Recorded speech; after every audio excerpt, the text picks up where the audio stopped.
नमस्कार, कैसे हैं आप सब? आई होप आप अपने परिवार के साथ खुशहाल और सुरक्षित होंगे। रजनीश वेलनेस में आप सभी का स्वागत है।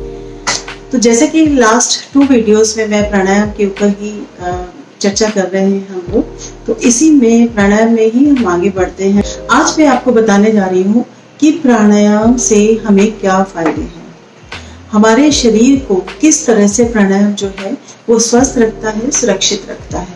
प्राणायाम में सबसे पहले जो हमारा जो कुछ पॉइंट्स हैं जिनको हम लेके, वैसे तो अनगिनत फायदे हैं प्राणायाम से, बट कुछ पॉइंट्स हैं जो हम लेके चलते हैं, 7 to 8 पॉइंट्स, जो कि हमारे शरीर के हर ऑर्गन को किस तरह से वो फायदा पहुंचाता है। सबसे पहले हमारा हार्ट यानी कि हमारा हृदय, हमारे दिल को किस तरह से सुरक्षा देता है। हमारे हार्ट को प्राणायाम जो है वो स्वस्थ और सुरक्षित करता है, उसको स्ट्रॉन्ग बनाता है, कोलेस्ट्रॉल को जमने नहीं देता और हार्ट अटैक जैसी प्रॉब्लम्स को दूर रखता है। क्योंकि जब भी प्राणायाम किया जाता है तो हार्ट में जो आर्टरीज हैं उनको, उनके में जो जितने भी ब्लॉकेज हैं उनको बाहर कर देता है, ब्लॉकेज नहीं होने देता, कोलेस्ट्रॉल नहीं जमने देता, जो कि हार्ट अटैक का कारण है। रीजन जो है वो ब्लॉकेज है, तो ब्लॉकेज नहीं होगी तो हार्ट अटैक नहीं होगा। तो इस तरह से प्राणायाम जो है हमारे हृदय को स्वस्थ बनाता है और उसको स्ट्रॉन्ग बनाता है।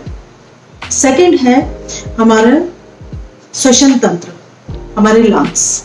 तो हमारे लंग्स पे ये बहुत अच्छा वर्क करता है, क्योंकि श्वास से ही रिलेटेड है। श्वास जो हमारा प्राण है, श्वास यानी कि श्वास को प्राण कहा जाता है। तो प्राणवायु यानी कि श्वास जैसे हम अंदर लेते हैं, रोकते हैं और छोड़ते हैं, श्वासों को जितना लंबा और गहरा बनाया जाएगा, यानी कि जितना उसको लॉन्ग और ब्रीथ बनाया जाएगा, उतना ही शरीर स्वस्थ होता चला जाएगा और आयु उतनी ही बढ़ती चली जाएगी। कोई भी नॉर्मल व्यक्ति, नॉर्मल इंसान, ह्यूमन बीइंग जो प्राणायाम नहीं करते, ब्रीदिंग एक्सरसाइज नहीं करते, कोई भी किसी भी तरह की एक्सरसाइज नहीं करते, उनके जो लंग्स हैं वो 30 to 40% ही वर्क करते हैं। जब भी हम कोई भी योग या एक्सरसाइज करते हैं, योग करते हैं उसके द्वारा भी और किसी भी एक्सरसाइज के द्वारा, या जब भी हम खेलते हैं, वॉक करते हैं, तो हमारे लंग्स जो हैं वो 70 to 80% वर्क करने लगते हैं। यही एक्सरसाइज या योग का कमाल है कि हमारे लंग्स जो हैं, जो कि बिना एक्सरसाइज या योग के जो 30 to 40% ही वर्क करते हैं, वो 70 to 80% वर्क करने लगते हैं।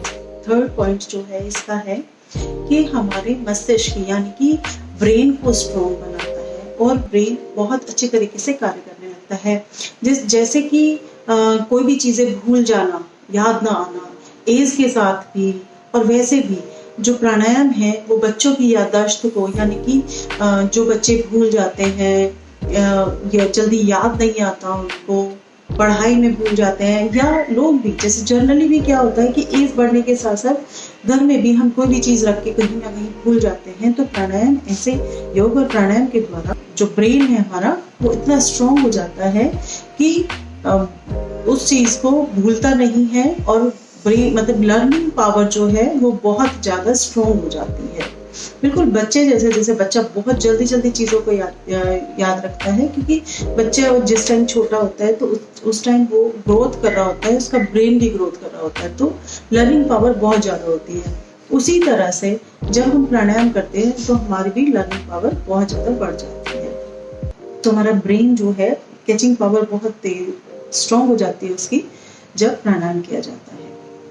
एंड द फोर्थ पॉइंट जो है वो है शरीर में रक्त संचार का बढ़ना, हीमोग्लोबिन का बढ़ना। क्योंकि जब प्राणायाम किया जाता है तो उससे ब्लड सर्कुलेशन बहुत तेजी से होता है। सारे जो भी प्राणायाम है जब हम करते हैं तो उससे ब्लड सर्कुलेशन प्रॉपर होता है। ब्लड सर्कुलेशन प्रॉपर होने से हीमोग्लोबिन अपने आप से शरीर में बनने लगता है। एंड 5वां पॉइंट है, 5th पॉइंट, कि चेहरे से झुर्रियां, फेस से और डार्क सर्कल्स वो सारे कम होने लगते हैं और वो एज जो है, एजिंग जो है वो स्लो हो जाती है। मतलब ये नहीं कहा जाएगा कि कोई किसी व्यक्ति की एज नहीं बढ़ रही है, एज तो बढ़ती है, लेकिन एज नंबर रह जाता है जब हम प्राणायाम और योग को अपना लेते हैं।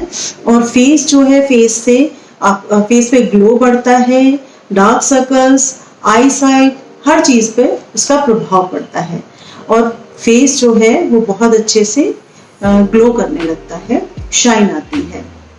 And the sixth one is, छठा पॉइंट है कि कब्ज, एसिडिटी जितना भी, यानी कॉन्स्टिपेशन, एसिडिटी जितनी भी होती है, वात, पित्त और कफ, तीन चीजें होती हैं जिससे कि बीमारियां बढ़ती हैं।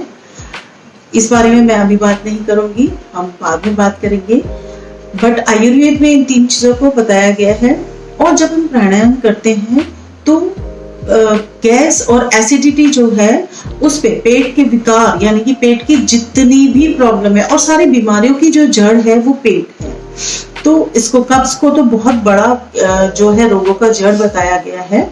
ये कॉज है बहुत सारी बीमारियों का। तो जो पेट क्लियर रहेगा, पेट ठीक रहेगा, कोई भी किसी तरह की कॉन्स्टिपेशन नहीं रहेगा और गैस, एसिडिटी नहीं रहेगी, तो व्यक्ति स्वस्थ रहेगा।